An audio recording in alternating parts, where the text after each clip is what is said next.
This is the Five Stars podcast. Let me talk to you. Hi.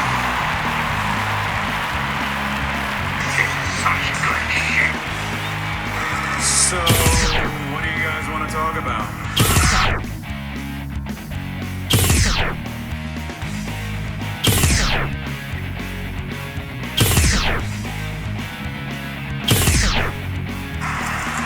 Tell me when I'm telling lies.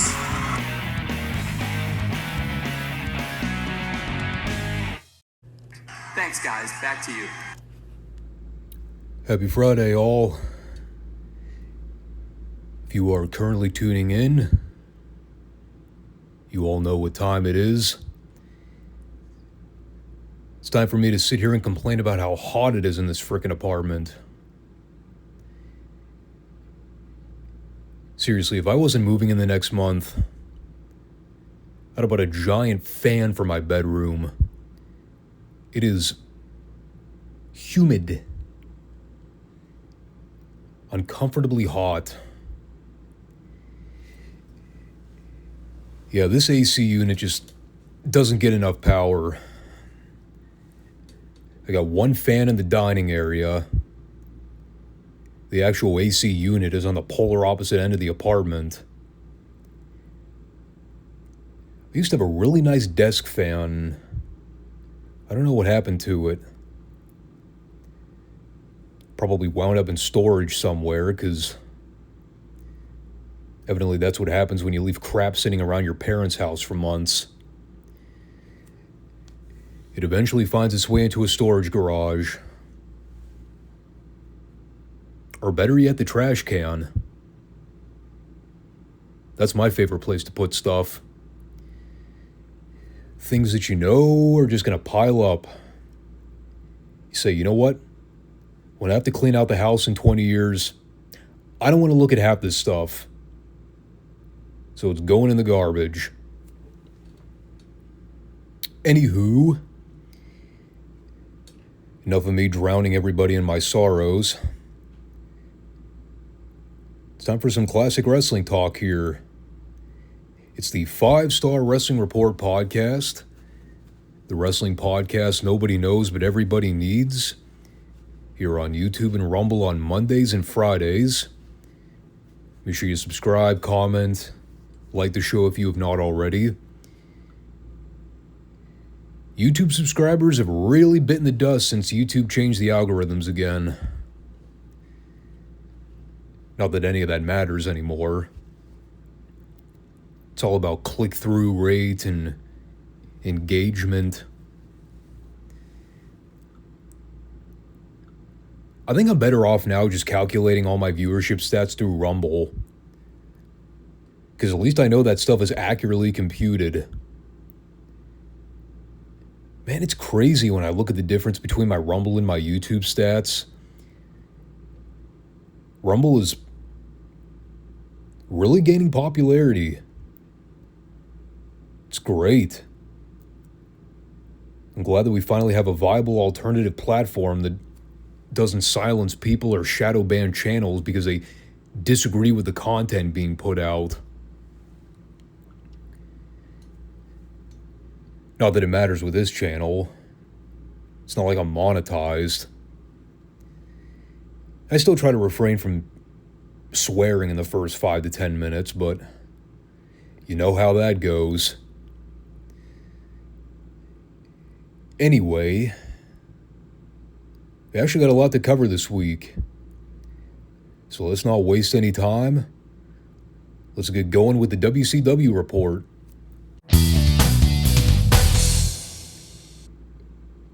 All right. So the 2-hour format is temporarily back in place. I say temporarily because I think next week is only an hour. Then the following week, the show's only about 30 minutes. Admittedly, kind of preferred the shorter TV episodes.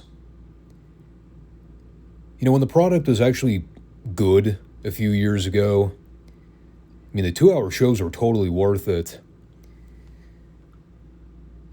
Nowadays, watching 2 hours of WCW is pretty much the equivalent to being waterboarded. You know, especially when the shows now are just match, repeat. Sprinkle in the occasional promo here and there, which we actually did get a handful of those this week. Now, of course, nothing this week matched up to that great closer the other week with Flair, Sting, and the brawl with Muda and Funk. Tie that in with the follow-up promo they cut. You know, that had some old school NWA flavor that's been sorely missing with this product for God only knows how long. So we kickstart with JR doing the cold open rundown. He sounded about as bored as you could possibly imagine for somebody that had to basically shield the fact that nothing of substance was happening on this program. Honestly, he may as well have just said, "Folks, we got nothing this week. Go watch a football game or something." So he brought out Lex Luger for a promo. And Luger spent about 2 minutes talking about the fact that he's low on competition in the NWA. In fact, he's so low, they had to dig up Wildfire Tommy Rich from the dirt farm, bring him to the NWA just to give Luger some suitable competition. And we did mention the other week, you know, the fact that Tommy Rich had been out of the wrestling business for a good 2 or 3 years before he showed back up in '89. So when Luger was making the snide comments about digging up Tommy from underneath the dirt, he wasn't entirely off base. And remember, this is all a last-minute change of plans because of Ricky Steamboat leaving right after the Bash pay-per-view. I mean, watch the finish of that match. You will not be able to convince me that there were not plans to keep that feud going. I still have no idea what the hell happened during that contract renegotiation, but somebody in management fucked up big time. Like the fact that they couldn't come to new terms with an agreement for Ricky the Dragon Steamboat. The guy that just as early as January of this year was like the hottest babyface in the entire roster.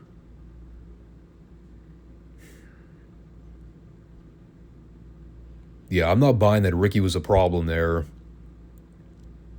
I'm putting the blame solely on Jim Herd for letting that one fall through.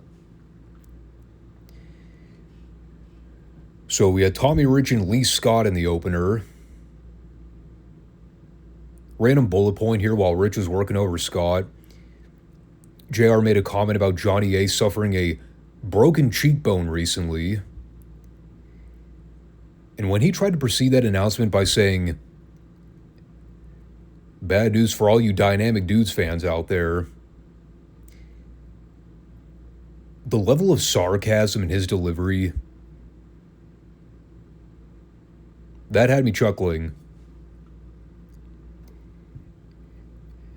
As if there was a single person in the world that would have openly claimed to be a Dynamic Dudes fan.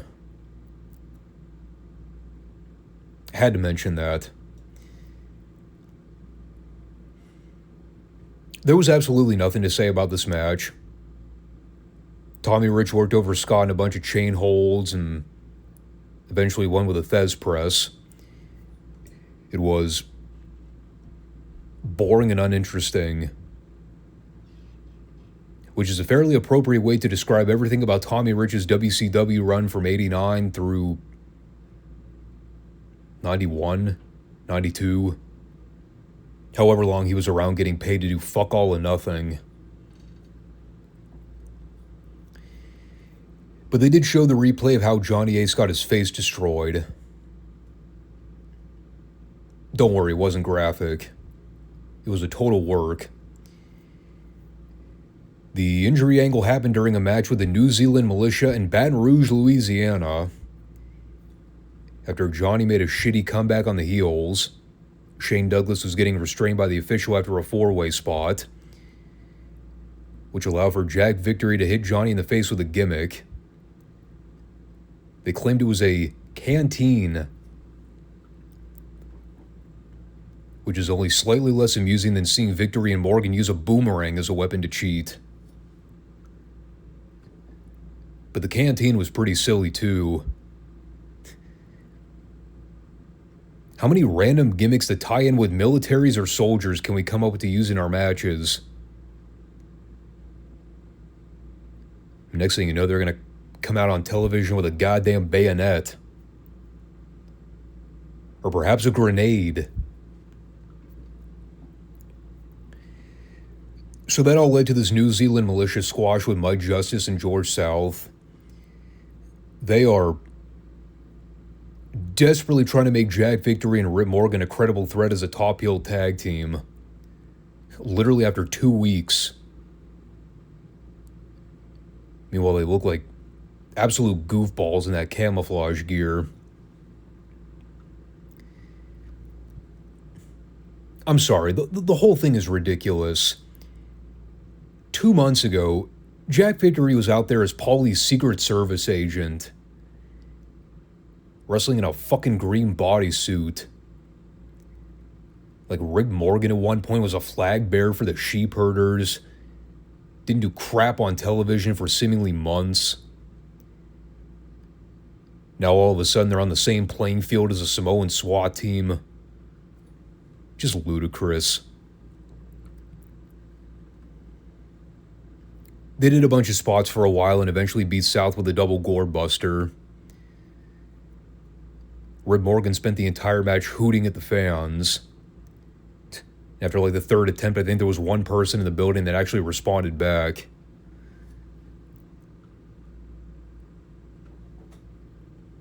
I don't know. I mean, it'd be one thing if Victory and Morgan were ever presented as anything more than underneath guys in WCW. But this is the problem you run into when you repackage so many guys with different gimmicks. And you think people are just going to retcon everything about their previous booking and take them seriously all of a sudden. That's why this tag team never worked for me. It's not even really the talent, it's just the way they've always been presented on TV. So then we had this Terry Funk Gary Hart promo. And suffice it to say, I am still trying to figure out what the hell Terry was going off about during this tirade. You know how there are those certain guys in the industry that you've heard do the rambling, crazy promos, and you just hear them talk in circles for minutes upon minutes trying to figure out what it is they're attempting to say? That was Terry Funk in this promo. First, he brought up the angle last week when Flair had beaten him up and stolen his cowboy boots.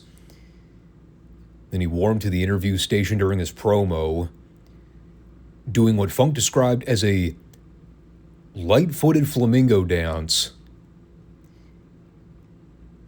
And well, then he mentioned something about knowing why Flair buys $1,000 suits and preens his hair up. Then he said something about how he's going to take the world championship. I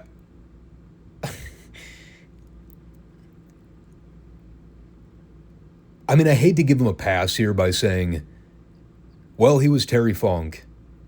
He was a big star, so he could get away with a shitty promo here and there. But that still doesn't discount the fact that it was a very shitty promo. He had literally nothing to say. For that matter, neither did Gary Hart. The only thing he had to say was that he's sick and tired of all the fans chanting for Sting and Flair, saying that they're number one. I'm not kidding, that was his entire promo. He's jelly that Sting and Flair are the number one stars in the business.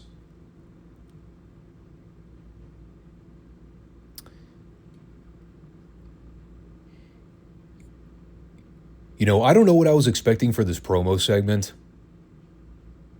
considering the guys talking, I was expecting a whole hell of a lot more than what I got. This sucked. You know what else sucked? Ray Lloyd and Bob Emery versus the Fabulous Freebirds. Wasn't even a bad match. It was just way too long. Did we really need to see Jimmy Garvin and Michael Hayes beat up two job guys for 6 minutes? I know it's a 2-hour show, but geez. How about a promo segment that isn't just somebody blatantly talking into the camera for a minute about nothing? Because there were a lot of those on this week's show.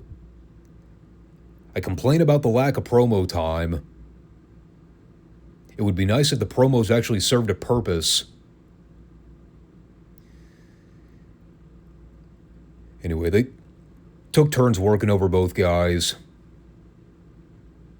Garvin did give Emery a hell of a DDT at the end. That looked great.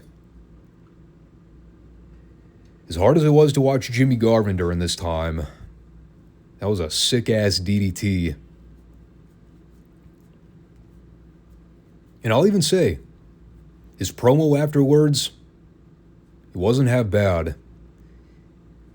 Him talking about the Steiners and all the fans calling the Freebirds sissies. Well, they can call the Freebirds whatever they want. But to all the fat, out-of-shape slobs that go to bed with their girlfriends every night, he just wants them to remember that those girls in their most intimate moments, they're always thinking about the Freebirds. Then Hayes chimed in with, well, first he mentioned that Terry Gordy's not on television right now because his services are not required.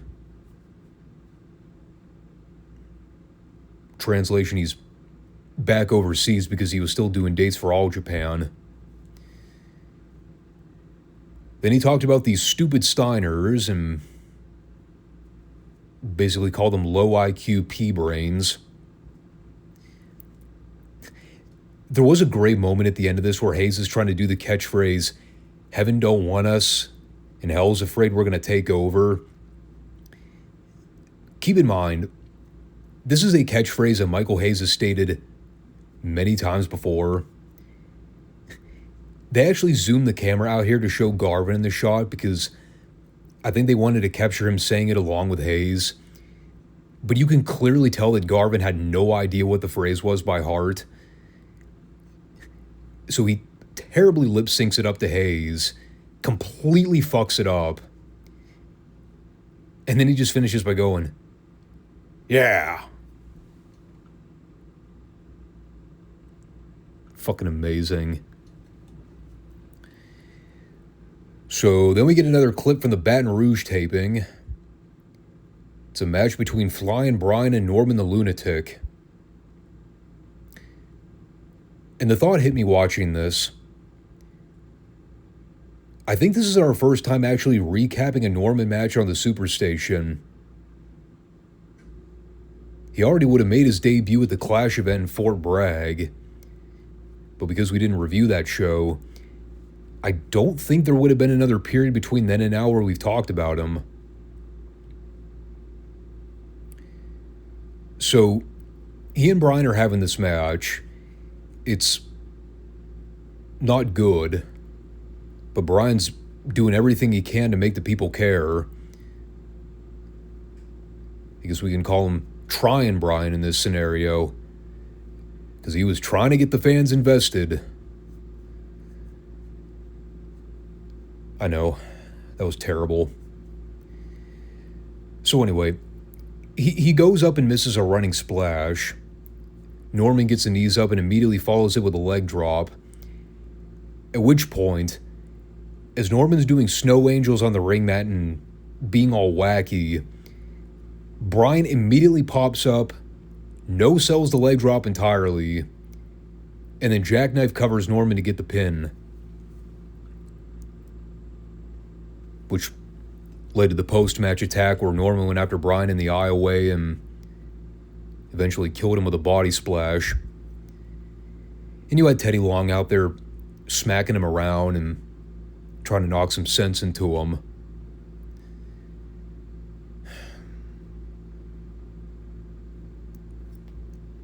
It's still hard to wrap my head around the fact that this is what they had Teddy Long doing in his rookie year as a manager. Saddling him up with fucking Norman the Lunatic of all people. What a rib. And we did have a follow-up interview with Brian after the little clip they showed.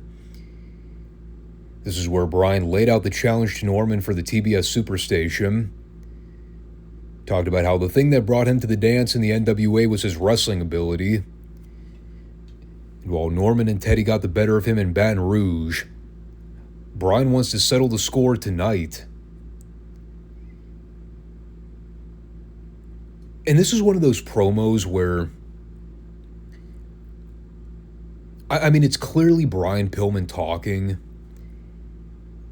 But if you grew up only having seen Brian in the WWF or even ECW for that matter, like you never saw any of his earlier work when he was still a white meat babyface in the NWA,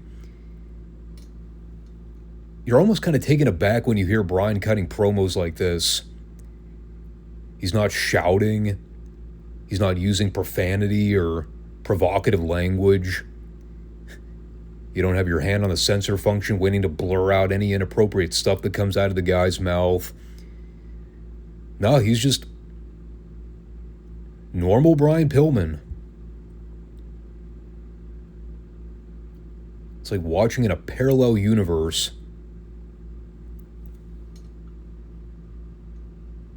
And while it was a good promo by its own right, you know, when you factor in the kind of promo that Pillman would eventually become later on in his career, God, you look at stuff like this back in the day and you're like, he was very bland and generic. Now, of course, they had an end goal in mind. They did want to make a star out of him eventually. I should say Flair wanted to make a star out of him. By all accounts, Pillman should have been a main event / top of the card guy in the NWA within the next 2 or 3 years. But, well, as they say, hindsight is always 20/20. By the way, not to play spoiler, if you're wondering if we got Pillman versus Norman on the show, the answer was no. And thank God. We did, however, have another installment of the Danger Zone. This time with Paulie and Mike Rotunda. And while Paul's talking about growing up admiring the classic amateurs like Dory Funk Jr. and Jack Briscoe, it's those same athletes that have now passed the torch to a new crop of amateurs following in their footsteps. One of those talents being Mike Rotunda. To which I wrote, to try and claim that Mike Rotunda was in the same class as a Jack Briscoe and or Dory Funk Jr.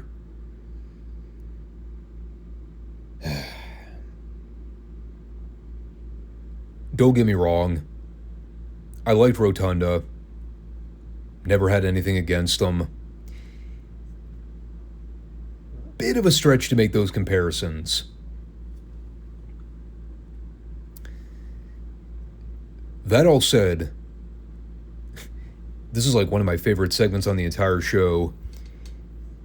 This was classic Paulie Dangerously, man. He was working his gimmick to a T.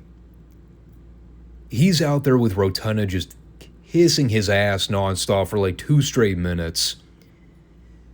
Talking about how much better Syracuse University is in places like Oklahoma or Michigan. Literally so they can just tear down Dr. Death and the Steiners. At one point, Rotunda's going over the timeline of how Dr. Death screwed over the varsity club and cost them the world tag belts, took money out of his pocket. Paulie just goes, "And you're a hardworking man, Mike. That's not fair to you. Just like, you fucking slime ball.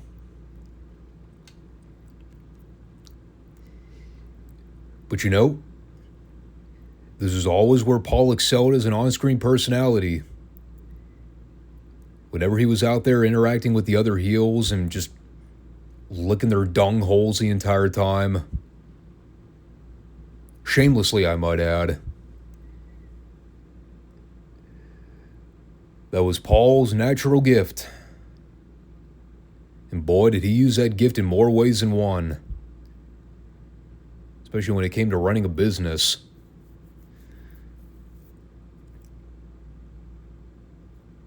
So I loved everything about this. And you know, I gotta say, Rotunda was always kind of hit and miss on the mic. If he didn't have somebody to bounce off of, he was just kind of vanilla. He was pretty good here. He hyped up the TV main event with Dr. Death for later on. Said he was going to use his mental game to outsmart and outwork Williams. He was going to prove why Syracuse is superior to Oklahoma.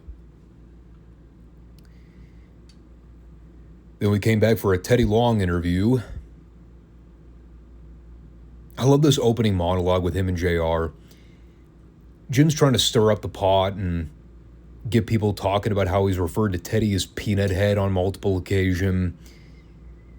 But he's going to try and refrain from calling him Peanut Head going forward. So, as you might expect, the mere mention of the phrase Peanut Head got everybody in the room to start chanting that at Teddy. You could see JR trying to hold back from smiling as Teddy's doing the heel promo on Flying Brian. But this is where he told everybody that Norman doesn't have anything to prove by wrestling Brian later. So, challenge declined. Yay, I mean, darn. How unfortunate.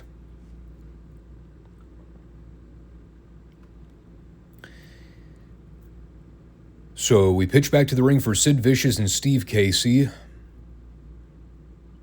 While the match is a total nothing burger, I was content because I didn't have to see Dan Spivey wrestle. He just stood on the floor and watched. I don't know if he was injured or what the case was, but to me it didn't matter. Spivey wasn't working this week. Therefore, I was happy. Sid won with a lariat in about a minute. That took us to Fred Avery and the Enforcer versus the Midnight Express. Fred Avery out there looking like a more bloated version of Jim the Anvil Neidhart.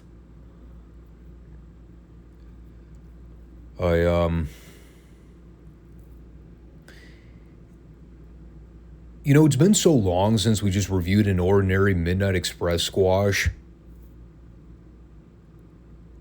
Kind of forgot they were still on the roster. I mean, is that sad? And the fact that these guys have been so diminished in the last year, I keep forgetting they're around. Literally, my all-time favorite tag team. And we just reviewed the Bash pay-per-view a couple weeks ago. They were both key parts of the War Games match.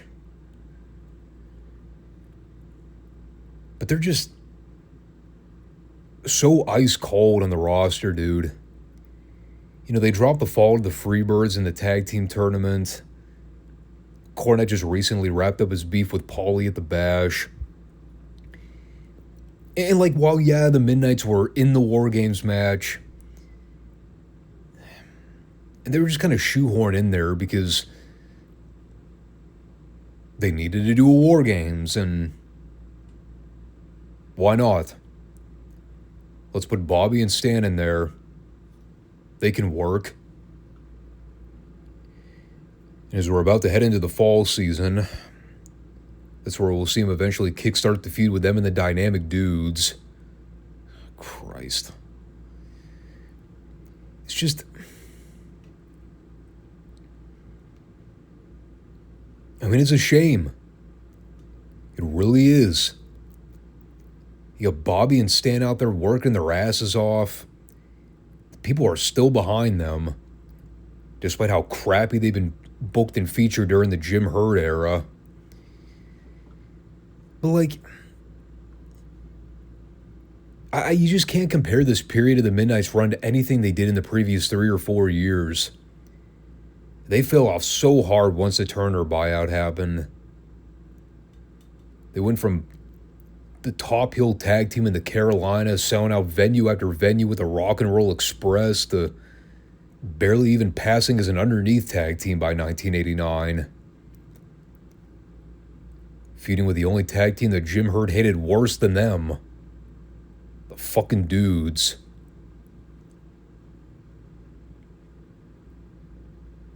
Bobby and Stan won with a double flapjack. A good match, but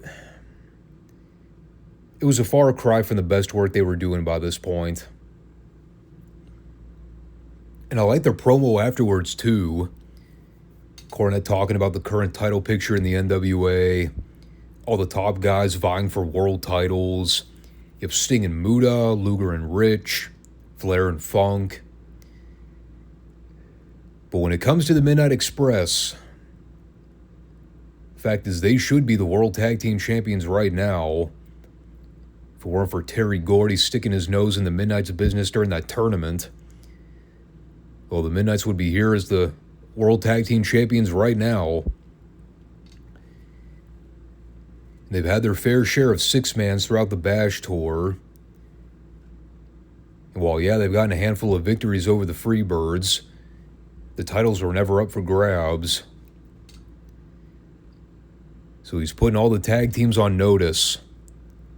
If they happen to be the first in line for a shot ahead of anybody else, they will beat the Freebirds for the belts, which will once again make them the top tag team in the division. Oh, if only we could have hoped and prayed. So, well, we came back for a quick Paul E promo where he was hyping up a series of cage matches that were booked between the SST and the Road Warriors. I guess they were doing a captain's match during the Power Hour or something. It was a fine promo. Paul talked about how the SST are the Legion of Doom's reality. They don't have to bother passing the torch to Samu and Fatu to cement themselves as the most lethal tag team of all time. They're going to take that torch from them and burn the whole damn thing to the ground. And he rambled about some other stuff here too. He said, "Reality is a country that burns their own flag. Reality is the world where nobody is safe overseas." To which I noted, that's deep. It's very, very deep. I think Paul's getting a jump start on his WWF promo delivery. So we had John Brewer versus Ron Simmons. If you want to talk about shit that I completely blocked from memory. Okay, so they're wrestling for about 30 seconds. And who should come out to ringside but the Iron fucking Sheik? He's back. Not only is he back, we are told that he and Simmons are in training together, but they're not actually a tag team. As a matter of fact, according to JR, Ron Simmons is actively staying away from trying to be a tag team competitor.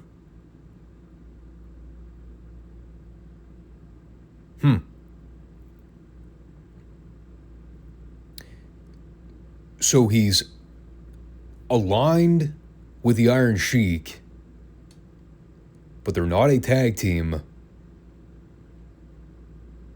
And Ron apparently wants nothing to do with tag team wrestling.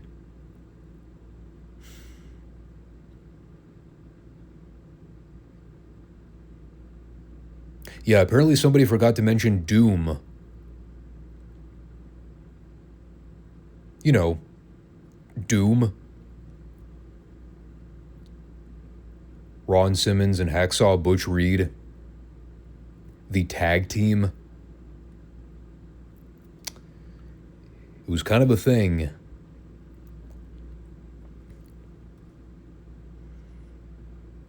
I seriously had no idea what was happening here. JR spent the whole time talking about how Sheik and Simmons have nothing in common. It really doesn't make much sense for them to be teaming together. Or I'm sorry, aligned together. It was basically his way of saying, none of this makes sense.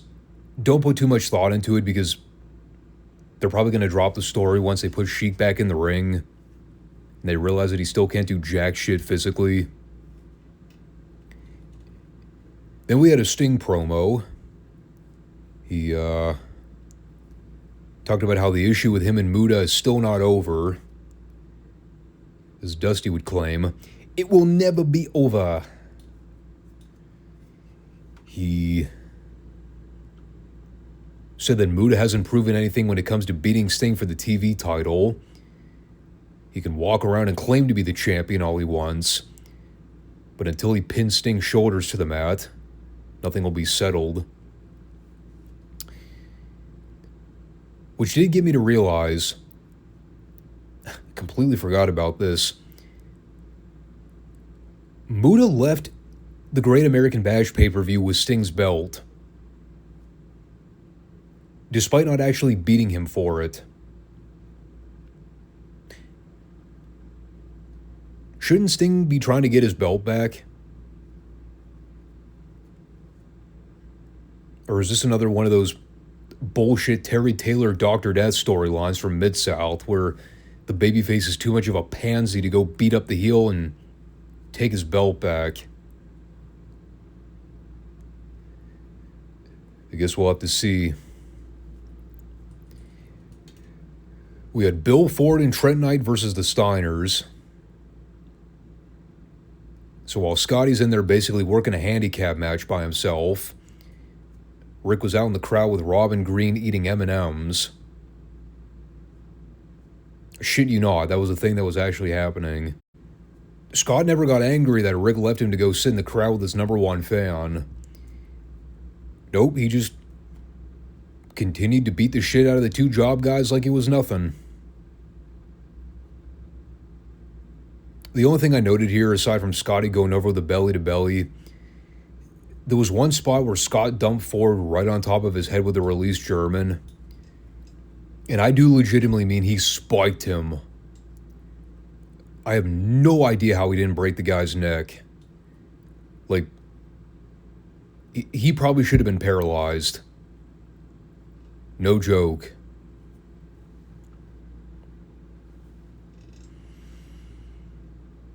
The whole Robin Green story is so bizarre. Like, I remember bits and pieces of how it all came together, but it's so weird when you consider that they just randomly one week introduced Nancy as a plant, and she's out there every week with signs that talk about how she's Rick Steiner's number one fan. She's like the stereotypical nerd, with the big glasses and everything. Meanwhile, you got Missy Hyatt managing the Steiners for reasons that are never really explained on camera. I mean, she was just out there with them one week. And somehow, we're going to get the big swerve where Robin turns on Rick and Scott and joins Kevin Sullivan, becomes a woman. I'm not trying to spoil shit, but I'm pretty sure most people are well aware of the Nancy-Kevin Sullivan relationship. Not to mention her becoming the manager in Doom. Staying on the topic of Rick and Scott here for a minute. They cut a promo on the skyscrapers and the Freebirds. Scotty did most of the talking, therefore it was not very good. They brought up Luger at one point and started making jokes about him calling himself the total package. And honestly, the only thing I got out of it was the awkward silence where Scott just kind of lost his train of thought and stopped talking. And you could see the look on his face afterwards, because he just knew he fucked up big time. Oh boy. Big Papa Pump he was not. Not at this stage of his career. Give him 10 years to get out of his comfort zone. He eventually figured it out. So, yeah, remember that challenge that Flying Brian made to Norman the Lunatic earlier? The one that Teddy shot down because, well, just because. Well, Brian did wrestle this week. He wrestled the Bounty Hunter.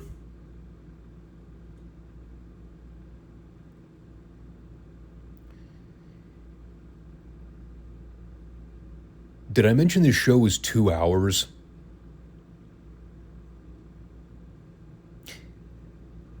In retrospect, this show did not need to be 2 hours this week. Over a fucking hour in, and I'm watching Brian Pillman versus the fucking Bounty Hunter with Norman the Lunatic at ringside with a goddamn 2x4.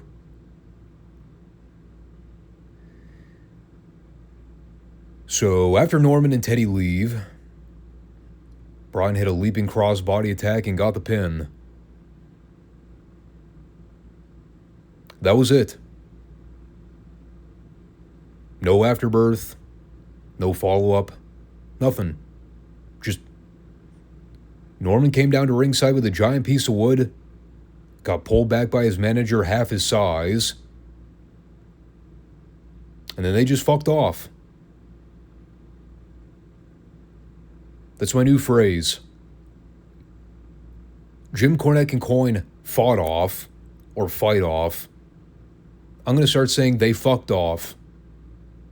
Because that's exactly what happened. Norman came down. He attempted to get in the ring. Teddy kept pulling him back. And then they just left.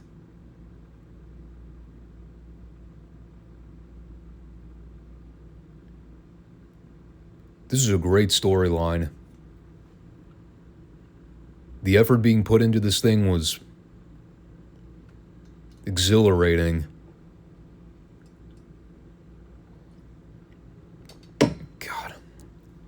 I still can't believe how much more shit we have to talk about. Road Warriors promo. Hawk and Animal. They responded to Paulie's promo about reality. Animal mentioned that reality is the fact that the Road Warriors were voted Tag Team of the Year in 4 of the last 5 years. Which I forgot about. And then Hawk talked about enjoying the taste of his own blood when he and Animal were getting beaten down by the Freebirds and the SST throughout the Bash tour. He said that if tasting his own blood was fun, he'll really enjoy eating the blood and drinking the bones of the SST. Apparently Hawk was listening way too much to his John Moxley promos in his spare time.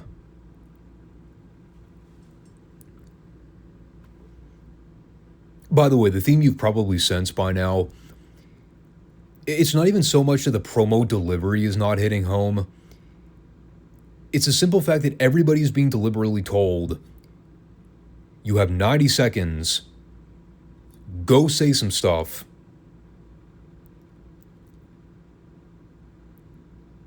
So in addition to spontaneity being thrown out the window, forces everybody to just list off bullet point statements as quickly as possible.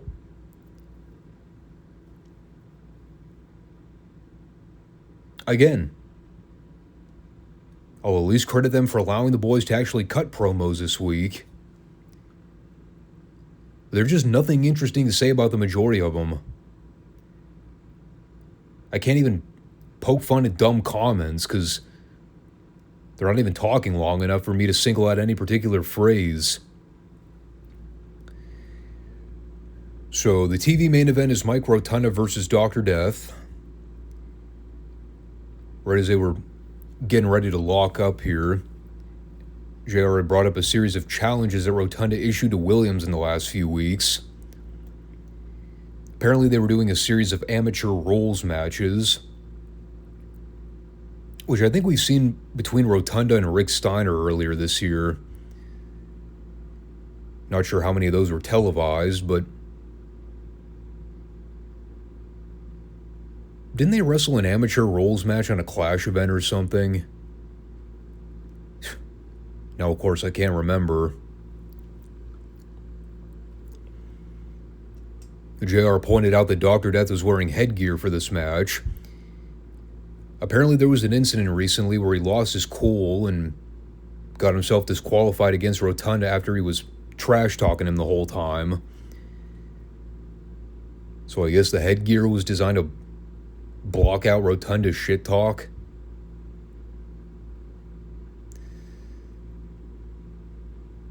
Overall, the work was fine. Both guys were legit athletes, so the wrestling aspect was good. It was hard to care after sitting through basically an hour and 10 minutes worth of shite.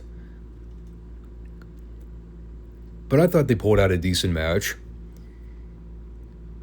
There was a really scary bump that Dr. Death took where he got thrown out to the floor and basically plowed over the guardrail. And keep in mind, the guardrail was connected the entire way down the aisle. I mean, Williams just shoulder checked the fuck out of this thing. And he came up selling, but I don't know. Could have been legit too. But Rotunda got some heat on Williams for a bit. Did some classic heel spots behind Tommy Young's back to cheat. They eventually do the spot where Williams goes to pick up Rotunda for a stampede, but Rotunda's feet accidentally catch Tommy Young in the face. So he goes down momentarily while Williams and Rotunda are jockeying for position. And they end up doing a deal where Rotunda tries to throw Williams over the top rope, but Williams reverses it and dumps Rotunda over the top. And at first glance, it doesn't look like Tommy Young sees it, but then he eventually goes after both men on the floor and then raises Mike's hand to declare him the winner, which led to Rotunda posting Williams and going after him with a headpiece. So Williams got fucked here. And it was a good blind ref spot because, Tommy sold it in a way where it didn't look totally obvious that he saw the illegal move at first. So they keep wrestling and you think everything's fine. But then out of nowhere, he raises the heel's hand and the fans are like, well, shit. What happened? Well, he caught Dr. Death cheating. Like I said, there was nothing wrong with what they did here. Just considering how long it took to finally get something of note on the program. It was just hard to get into it. And, Dr. Death was just recently involved in the whole War Games picture. I honestly can't even recall the last time we saw Mike Rotunda on this show. I know these two have been feuding on and off since the Varsity Club broke up. But the feud itself hasn't really been spotlighted all that much on television lately.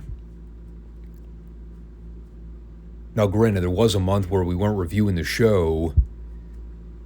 Maybe they were accentuating the program during the month of June. I don't know. Not trying to undercut it, but I mean, when you look at the scope of the main programs happening right now, Mike Rotunda versus Dr. Death is kind of far in the back of the line. Anyway, staying on the theme of everybody cutting extremely short and uninteresting promos, Ric Flair was no exception to the rule. He basically did the thing where he just name drops a bunch of guys and it doesn't really go anywhere with it.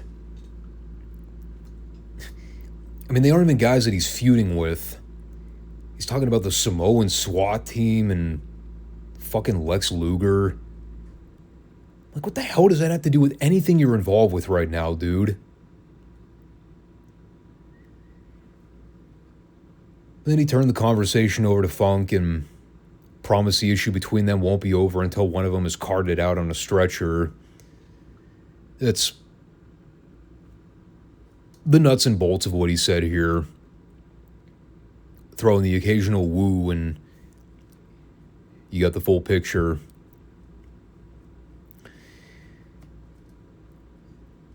And then for Christ knows what reason, they apparently felt obligated to throw out a Ranger Raw squash with Keith Steinborn of all people. And this is the point where I completely gave up and said, fuck it. I have the power to fast forward. I'm not waiting any longer. 6.5 minutes later, Ross went over with a shitty combat kick. Tony, man, you know it's bad when I actively have to fast forward through stuff because I've lost my patience. But this show did a number on me this week.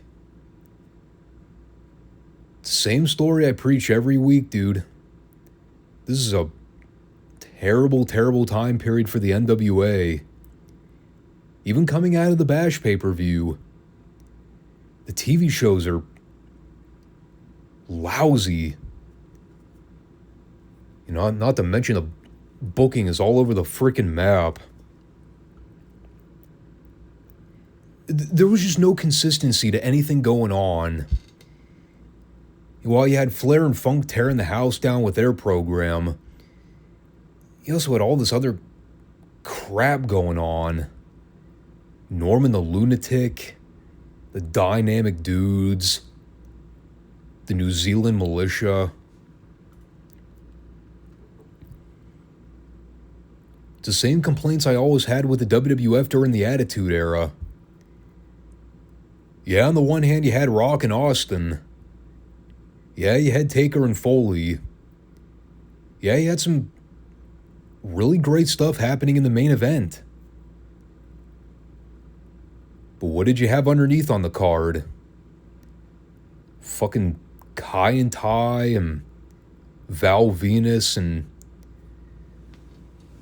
just a whole cast of gimmicks and a Vince Russo booking orgy mess. We have to sift through an hour's worth of garbage just to get 10 minutes of good stuff.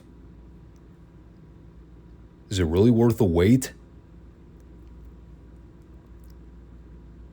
Some people might have a high tolerance for mental punishment. I, on the other hand, am not one of those guys. Especially when I know better.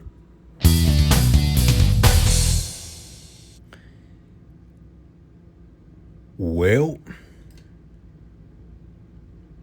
I fucked up.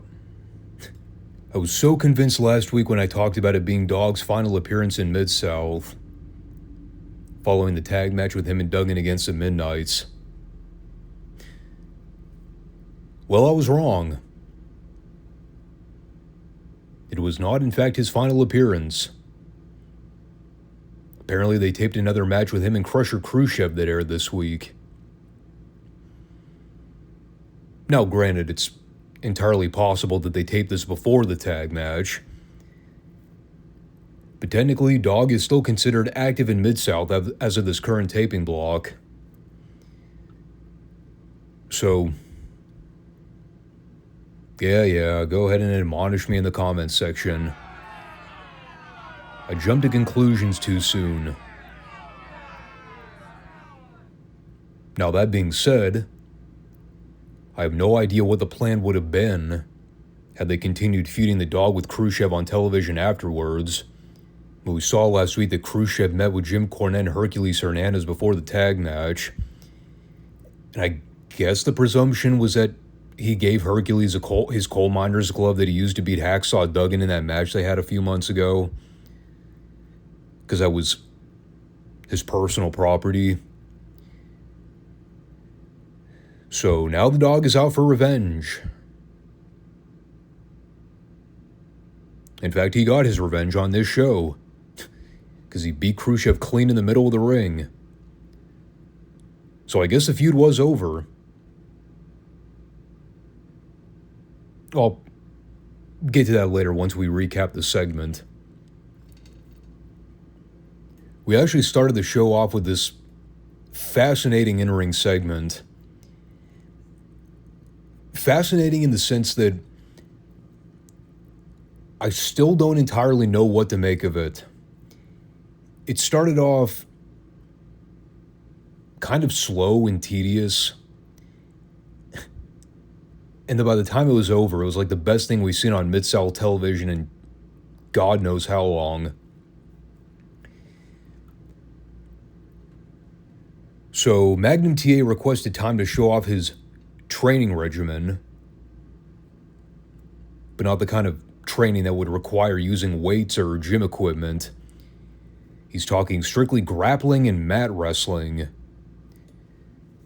So he's in the ring with Tommy Rogers and Terry Taylor to do some demonstrations.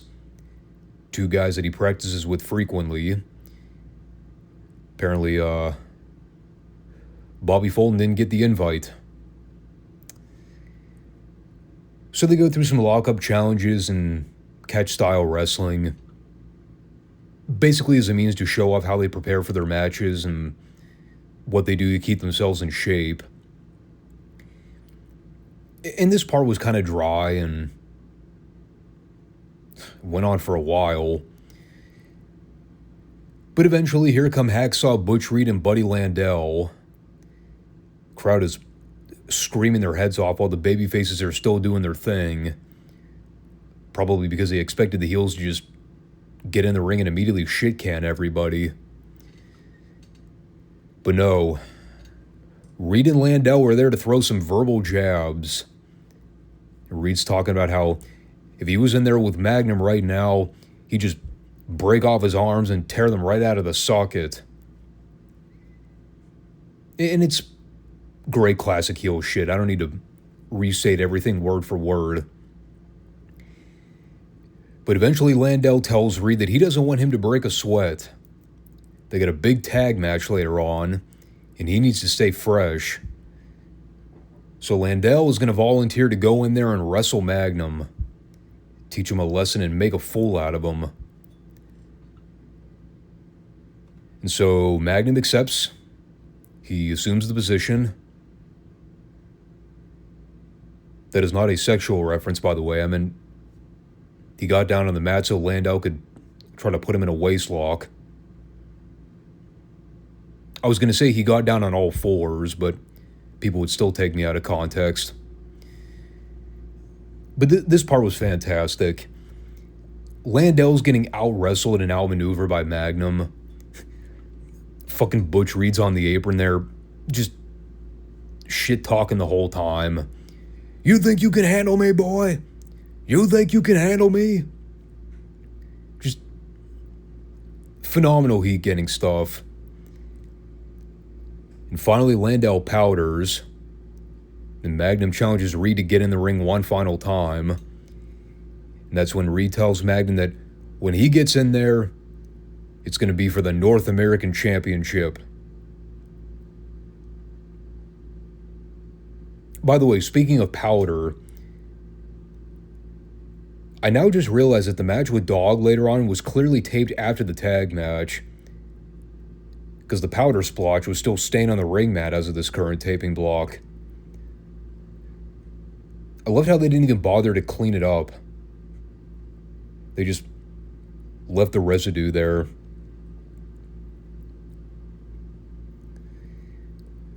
But I'll credit them where it's due. It was a very creative way to build up the issue with Magnum and Hacksaw Reed over the North American title. And I'll never poo-poo anything involving Reed and Landel together. They're always great. I could have maybe done without the first 2 or 3 minutes where the babyfaces were just doing grappling holds, but yeah, that's just me nitpicking.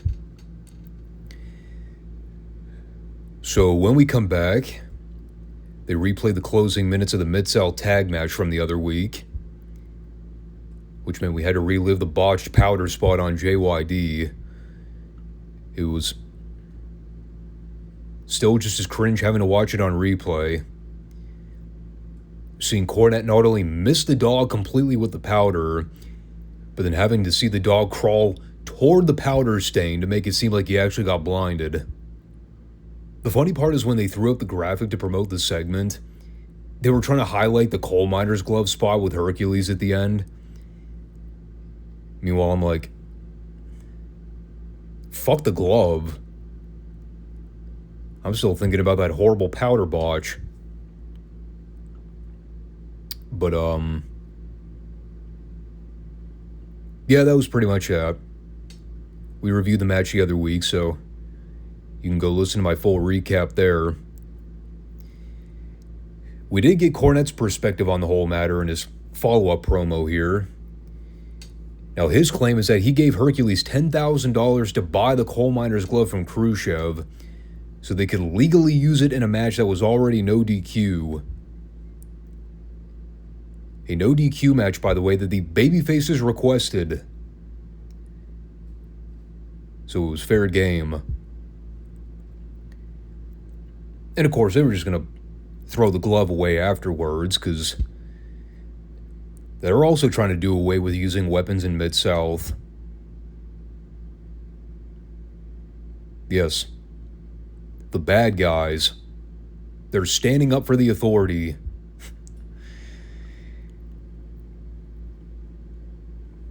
So the whole thing's obviously bullshit. Cornette's lying through his teeth the whole way through the promo. Nobody's buying a word he's saying.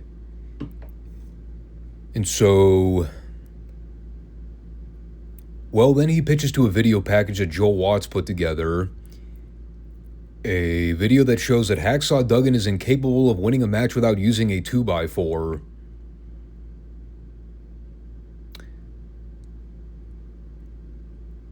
So, guess what the video did not in fact spotlight? Anything to do with Duggan and or 2x4s. Looking back, I'm pretty sure this is the exact same video package they aired shortly after Duggan turned face and split away from the Rat Pack last year. The only reason I knew that is because he was mentioning Skandar Akbar and Ted DiBiase in the first 30 seconds. And we haven't seen either of those two on television for well over a year by this point. And then, of course, he broke down into his pro-America speech. The rest of the clip was either highlights of him wrestling or driving his pickup truck through mud pits. So, Cornette's ploy backfired, I guess.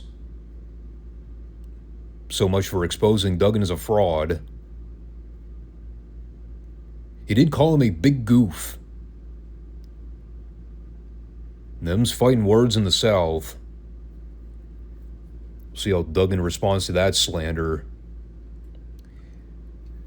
So then we had JYD versus Crusher Khrushchev. I now hesitate to call this the actual final appearance for the dog in Mid-South. It might be. It was about as good as you could expect for a dog versus Khrushchev match, given approximately 4.5 minutes.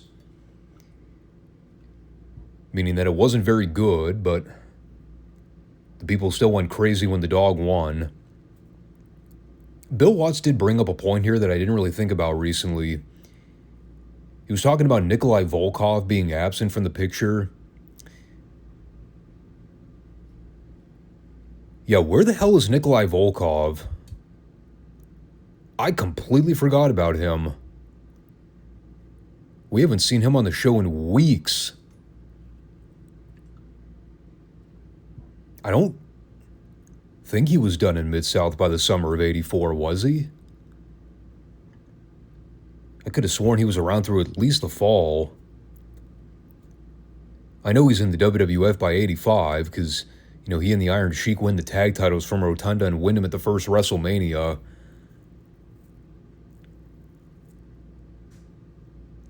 Regardless, I know I say it every week. God, it's just so hard to watch JYD during his final run in Mid-South. He's just so fat and unmotivated. And I really don't mean that as a degrading statement because I know how much he meant to the product and especially that southern market, but it's just not the same as watching him during his prime years. Like, even in '83, he was still in reasonably good shape. But he fell so hard in such a short time span. So then we get Butch Reed and Buddy Landel against the PYTs. What was originally supposed to be a return match from the other week when Buddy Landel and Crusher Khrushchev wrestled the PYTs. With about 90 seconds of airtime left. But because Khrushchev had already signed the contract to work with the dog, well, Reed took his place. Which I preferred more. Buddy Landel and Crusher Khrushchev was kind of an oddball pairing, even for a throwaway TV match. God, Bill Watts was all over the fucking map with his commentary here. Someone had to have shot him up with espresso beforehand, because he was just one topic to the other with no forethought. First, he was talking about how he wanted to see all the strongest athletes in Mid-South bench press 450 pounds, because somehow he got on the topic about the dog bench pressing 450, and, well, we all know Watts had an affinity for seeing guys lift heavy weights. Then he immediately switched gears and talked about Buddy's recent car accident, which involved him flying through the windshield and busting open his eye. Funny part is I've heard so many stories about Buddy Landel wrecking cars. This probably would have been like his 7th auto accident in 1984 alone. And I know that's horrible to joke about, but knowing he survived, well, you can kind of laugh about it. Watts was mentioning a couple other things not pertaining to the match here. I just kind of tuned him out eventually. Like, at one point, he was randomly bringing up the flags in the backdrop, the ones that signified all the regions of the Mid-South territory. I'm like, dude, can you just call the fucking match? The hell's wrong with you? I was getting so furious with the Cowboy this week. It's not like the match was boring. It was Butch Reed and Buddy Landel being great pompous heels. Buddy spent the whole time hiding and cowering behind Butch whenever the PYTs would try to get their hands on him. Yeah, Butch was always great with the trash talking. It eventually broke down to the finish where the ref was distracted dealing with Norvell Austin, which led to the heels double teaming Coco. Then Buddy eventually hit an elbow drop for the 3. The segment also managed to highlight just how short Coco and Norvell were. I forgot how small those two were. Not in terms of stature, but specifically height. Buddy Landel was like, what, 6 feet at the most? Dude towered over Coco Ware and Norvell Austin here. I mean, you never really think about that kind of stuff until you actually see the footage in real time. You realize just how short or tall certain guys were back in the day. And back then, everybody to me was freaking huge. Not the PYTs. They were minuscule. So then we had Mike Jackson versus Tim Horton, which is pretty much your run-of-the-mill standby match. They were out there for a few minutes running through some spots until Jackson eventually won with a standing dropkick. But by that point, Hacksaw Butch Reed had already meandered down to ringside because he's here to stir shit up. And this is actually great attention to detail because I'd forgotten about this little nugget of information until Reed brought it up on the house mic. He's all bent out of shape because Mike Jackson got a visual pin on Reed several weeks ago after Sonny King and Runnin' and covered Jackson on top of Reed. And everyone was gloating and having a good time at Reed's expense over it. So now he's issuing the challenge to Jackson, saying it's his opportunity to prove that he can beat Reed without the help of Sonny King. Like I said, I had completely overlooked that angle until they brought it up here. Not because it wasn't a good angle, it was just kind of trivial in the grand scheme of what they've been doing on TV right now. But Reed didn't forget. I like Jackson's retort in the house mic when he told Butch Reed, "You have no class."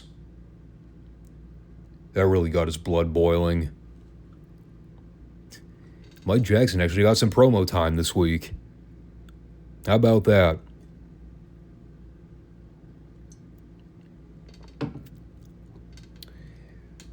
So we get this impromptu match after poor Mike had already been out there wrestling for several minutes. Definitely wasn't at 100% here, but oh, not that Hacksaw Reed would have given a shit. And this is awesome. You know, Reed's in there getting the better of Jackson for a while. It looks to be all doom and gloom until Jackson starts to rally a babyface comeback. And he's throwing drop kicks and right hands and doing everything in his power to knock the big guy off his feet. Crowd's going absolutely ballistic for it. There was a bit of a mistiming spot before the finish where Reed was supposed to reverse a shoot-off spot to the corner, but they were a little too close to the turnbuckle, so they kind of awkwardly collided with one another. But they bounced back. Reed eventually shot him off and killed him with a lariat. Then he wound up going over with a Gorilla Press Slam. I still like the idea that Butch Reed was still fuming over a job guy having a visual pin on him from an angle they shot like 3 weeks ago. That is a level of pettiness that only a Butch Reed would hold over on somebody. But it totally works with his personality. So then we go to this pre-taped interview / press conference with Dr. Death Steve Williams. I don't know why he called it a press conference. It was just a ringside promo. Anyway, he's got a bone to pick with management because he was stripped of the TV title. You know, the TV title medal that was never his in the first place. The one that he stole from Terry Taylor weeks ago and held hostage. Yeah, that medal. Yeah, he's mad that he no longer has possession of it. And he actually brought up a couple valid points here.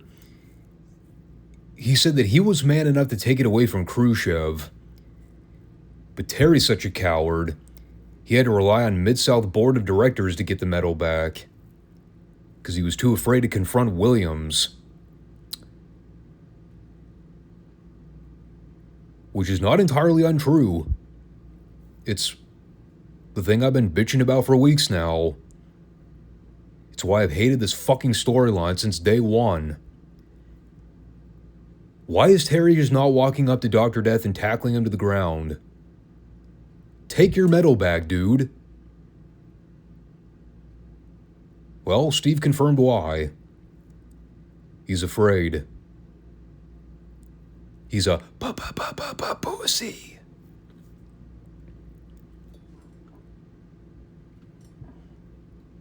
He also said next week on television he's going to present himself with his own award. An award that proves he's the best wrestler in the squared circle. So, place your bets now how that's going to go down. Who's betting that Taylor shows up and steals the award from Dr. Death? It's almost like it's too predictable. So, with the remaining airtime we had left, they went ahead and pieced together another video package to highlight the Fantastics. I should say Joel Watts put the video package together. And it was far less cornball than that horrible video package they ran a few weeks ago. It was basically just Tommy and Bobby working out in the gym and training, for lack of better terms.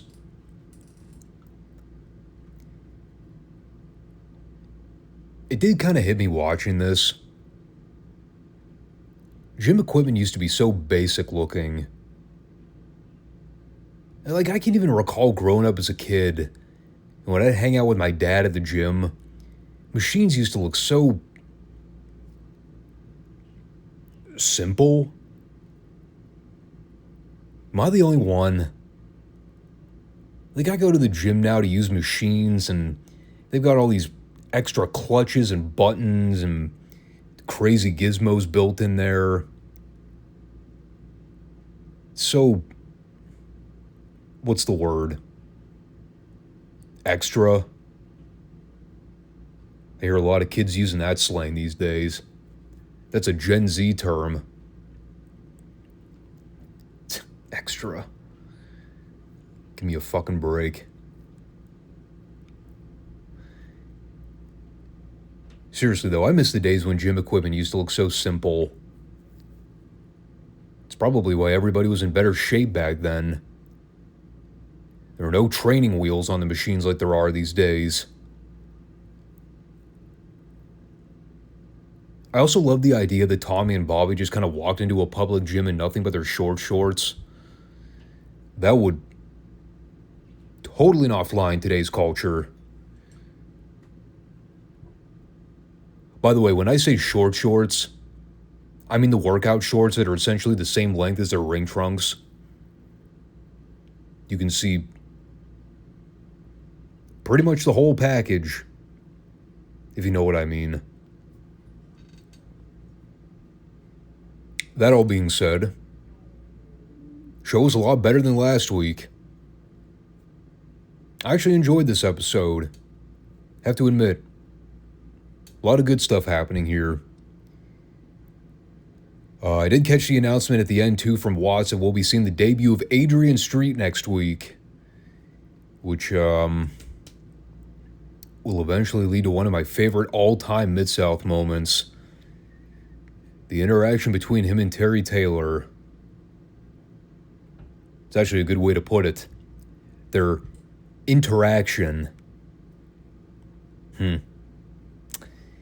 For anybody that knows Adrian Street, you might be able to put two and two together there. I won't spoil it, but if you know, you know.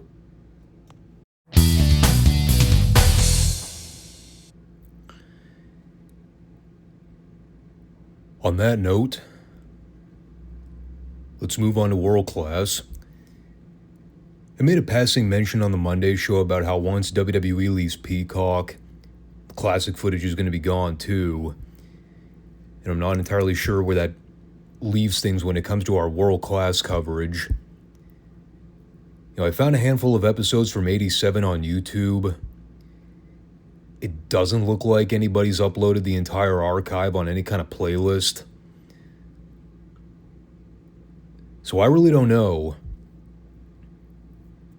Unless WWE plans on creating some kind of territory vault where they just kind of re-upload all the classic footage onto a new channel next year. Well, the world-class reviews are potentially in limbo. And I still want to keep reviewing world-class because there's still another few years of footage out there. I'd hate to have to drop everything when we're so close to the end of the tape library. It all just kind of depends on where the classic footage ends up. The people illegally upload territory footage all the time. But if it's not Mid-Atlantic, Midsouth, even Memphis television, it's kind of a grab bag. There's not a ton of Florida footage out there from what I've found. Same with like Southwest or even Houston wrestling. Like I said with World Class, the tape library is on YouTube from basically 81 through 85.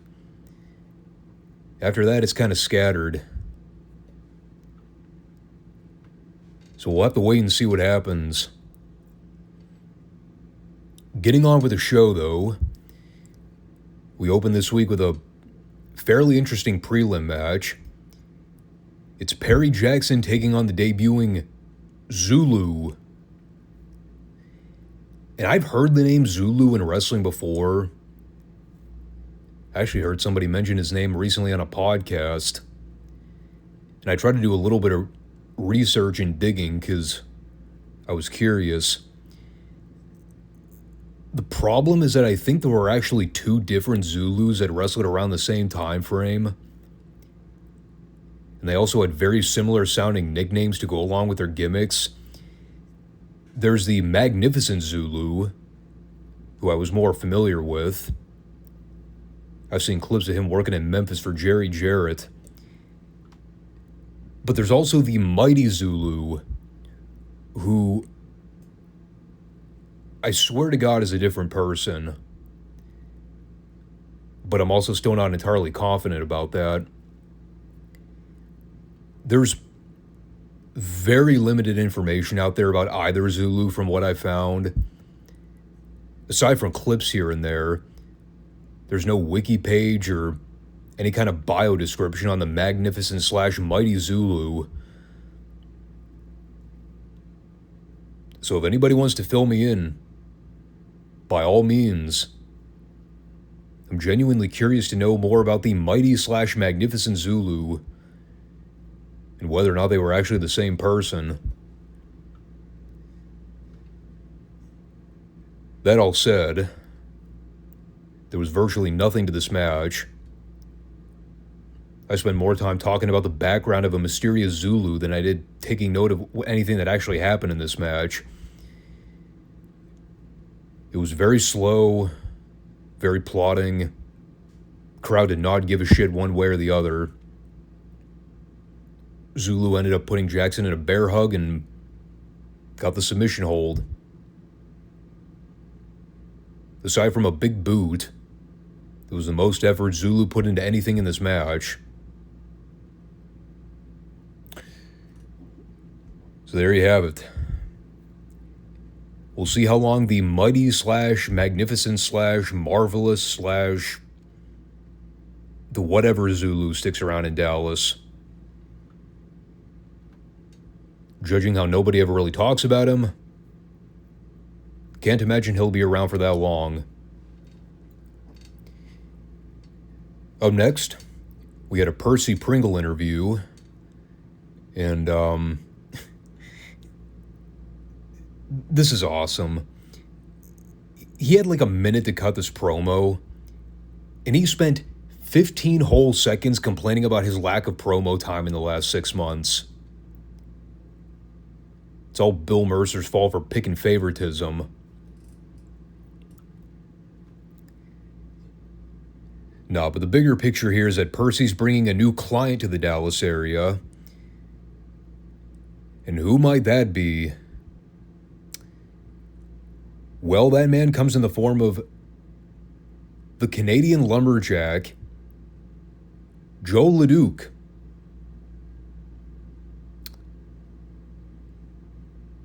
Joe LeDuc, huh?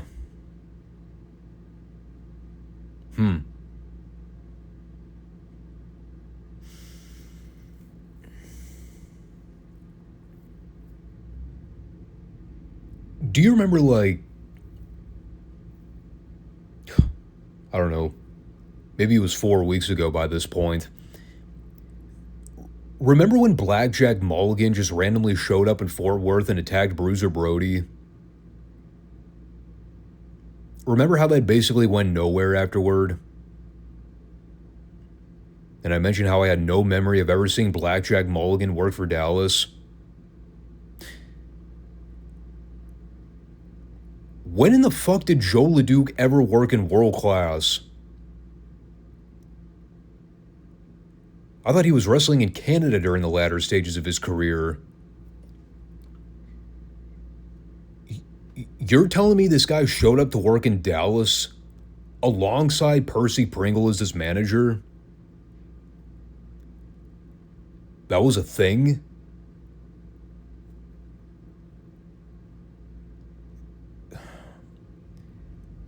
Dude, there is so much fucking history out there that I'm just completely clueless about. And I do like to consider myself somewhat knowledgeable about wrestling history. Like all these big names from the 70s, and they're just randomly showing up in World Class here in the late 80s. I loved how nonchalant Mercer was when Percy threw up the image of LeDuc, too. He's just like, oh yeah, hey, check that out. That's Joe LeDuc. Cool.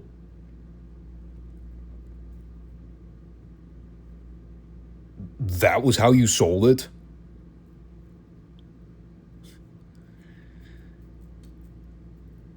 I just don't even know anymore. Next, you're going to tell me fucking Dominic DeNucci or Pedro Morales is going to show up. And I believe you, too. Especially after having seen some of these guys appear in World Class in '86. Guys that I never would have suspected showing up in Dallas. So then we had the Grappler taking on Chris Adams.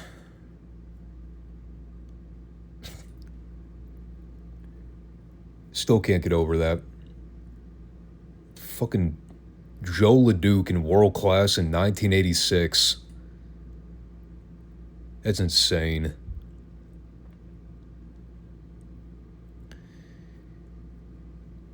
So while these two are having their match, Bill Mercer was providing a status update on Kerry Von Erich's ankle surgery following the motorcycle accident. He informed us that Kerry's surgery was a success.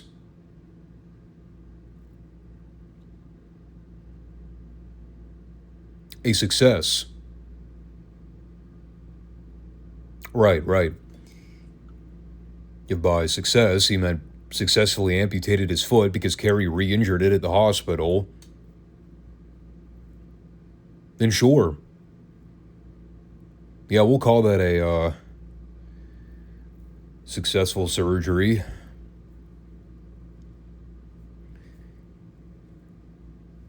You know, this is another match that I really didn't take a whole lot of notes on. I mean, the action was fine, but there really just wasn't a whole lot to say about it. They did a spot toward the finish where Adams went up and missed a diving splash on the grappler. And his grappler went to shoot off Adams into the ropes. He turned it around and caught him with a super kick for the pin. You know, one of those matches where the babyface sells and takes the beating for about 90% of the thing and then comes out with the out-of-nowhere victory.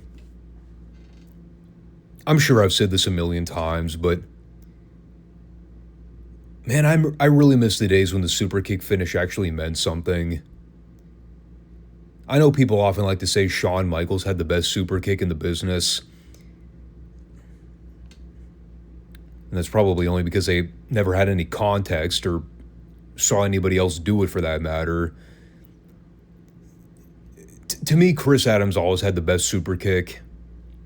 Not only was his timing impeccable, but Like, he never blatantly slapped his thigh or did anything to indicate that he wasn't actually kicking the guy in the face. I mean, it used to be such a well-protected move until everybody just started openly smacking their thigh in front of the camera. Like, people used to go nuts for that move. Nowadays, not so much. Oh, it depends on who's giving it, I guess. Problem is, now everybody does the fucking super kick spot. Which is why it doesn't mean anything anymore. So then we came back for a highlight package on the Abdullah Bruiser Brody feud. These guys have been battling up and down the road for seemingly weeks now. Just one street fight after another. And this is no different here in Fort Worth. We see Gary Hart interrupting an interview with Brody and Mark Lorenz. Gary's trying to claim that Brody's been concealing steel in his boot, which is how he's been busting up Abby in their recent fights. So Brody gets fed up with Gary's BS eventually and grabs him by the lapel to drag him to ringside. And this is one of those things where, like, you know how often I'll complain about the walk fight spot in wrestling? You see it all the time where two guys are just slow fighting and making it totally apparent that they're cooperating with one another because nobody would actually ever brawl like that. When Gary Hart was being dragged to ringside by Brody here, this looked about as legit as you could make it. Like, Gary's trying to break free. His feet are legitimately being dragged across the floor, and Brody's not stopping at all. He's just making a beeline through the fans, and if anybody happened to get tackled along the way, then so be it. Because they weren't taking their jolly old time getting down there. But you'll often hear me say, it's the small stuff that matters. Even in work situations, like, you still have to make it look legit. So Brody's unloading on Gary in the corner as Abby's running down to the ring to make a save. I should more accurately point out that he was jogging. Let's be honest. Running was not exactly something Abby was very capable of doing physically. So he and Gary end up getting the better of Brody until David Manning gets on the house mic and tells Gary that unless he gets Abdullah off of Brody right now, he's going to be suspended without pay. And that was where they cut the feed, so presumably we're meant to believe Gary got Abby under control. I mean, the angle itself was well done. I don't know. I mean, we've seen so much brawling between these two for weeks now. The feud's kind of wearing thin. Come to think of it, have we actually ever seen Abby show up at the Sportatorium? Everything we've seen of him in World Class, it's always a clip of something he was doing in Fort Worth. It's kind of bizarre. At least we didn't have to watch Abdullah shove a blade in somebody's eye for 10 minutes. I love Abby, but his matches were not always the easiest to sit through, especially when they were showing the full clip. But we did eventually get our TV main event of Buzz Sawyer and Steve Simpson for, I was going to say the World Heavyweight title. I meant the Texas Heavyweight title. We had a cult following for Steve Simpson this week. Some fans in the front row holding up flashcards with Steve's initials on it. I mean, he has become a popular talent since Texas Stadium. Personally, I'm still kind of on the fence with him.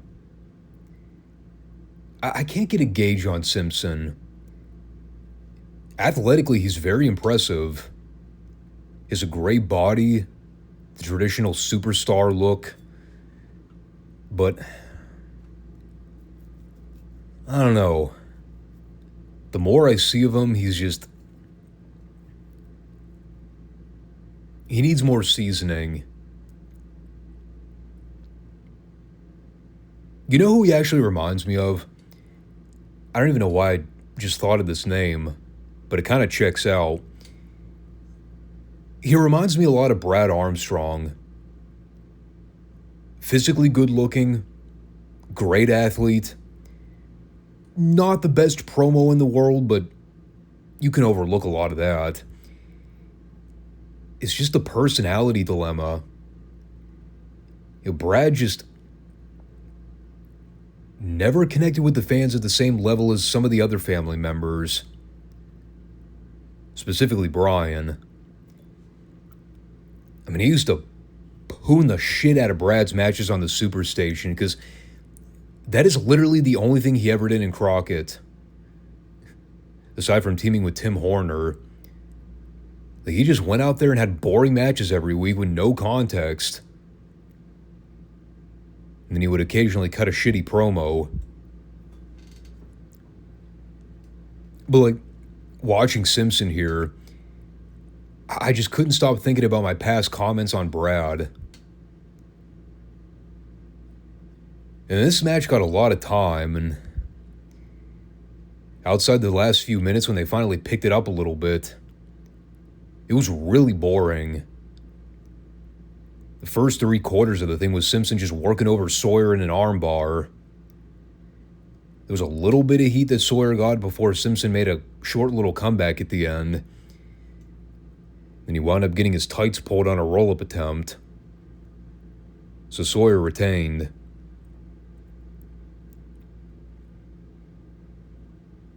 I mean, look, I'm the last person that wants to watch endless Young Bucks-style tumbling routines in wrestling matches.